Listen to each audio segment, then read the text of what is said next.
Hi, thanks for joining us for this Ignite session. I'm going to talk about how to know when to hold them and know when to fold them. So I've been in Las Vegas for a few days now, and to say the least, I've learned a little bit about this. So about me, I'm an avid traveler. I've spent 10 years of my career in web development and design, more specifically in user experience. I'm currently the user experience manager at Cummins, where I lead a team of 12.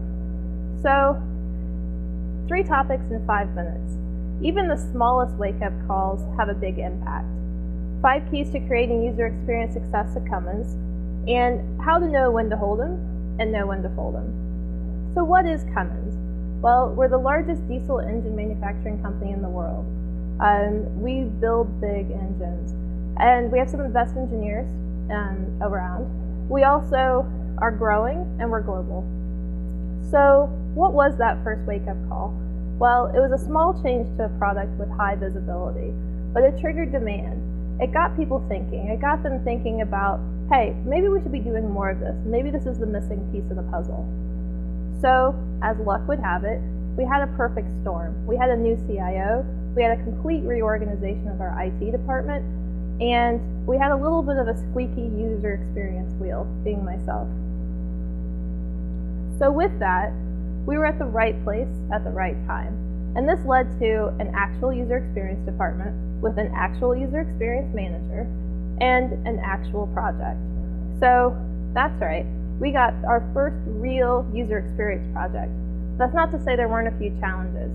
We weren't budgeted for within the project. We weren't put into the project timeline.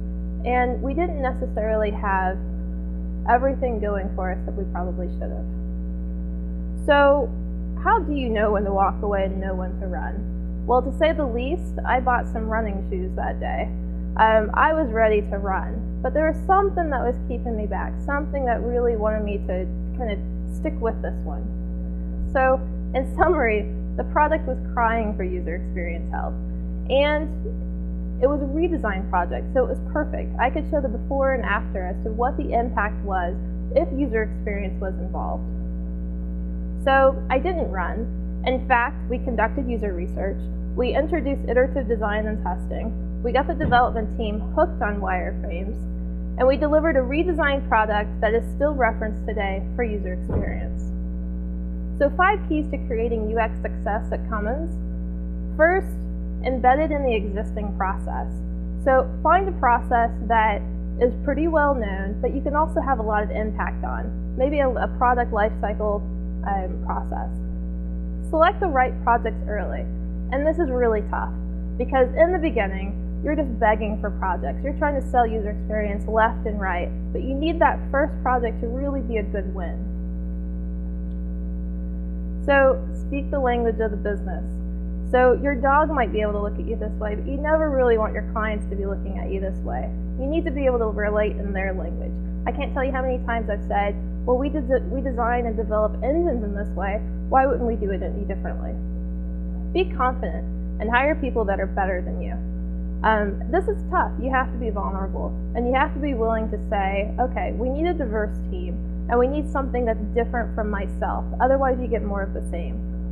Be willing to make compromises. So it really isn't about my way or the highway, and in the beginning this is especially important, because you really want to be able to have some of those wins early, and to do so you're going to have to give a little in order to take a little. If I could turn back time, what is that one thing that I would have changed? Well, I probably would have focused more on process and standards back when we didn't have so much demand for user experience. That way you don't have to juggle projects and foundations. So selecting your first project. So how do you know when to hold them? Well, if you can have impact, if you can have high visibility with that project, and you know it might be successful, then you should take on that project.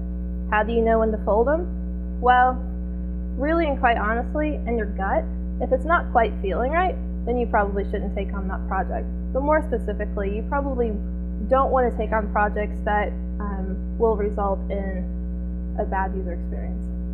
So thank you very much, and I hope you enjoyed the session. Feel free to talk with me after this session. I'd love to talk with you more.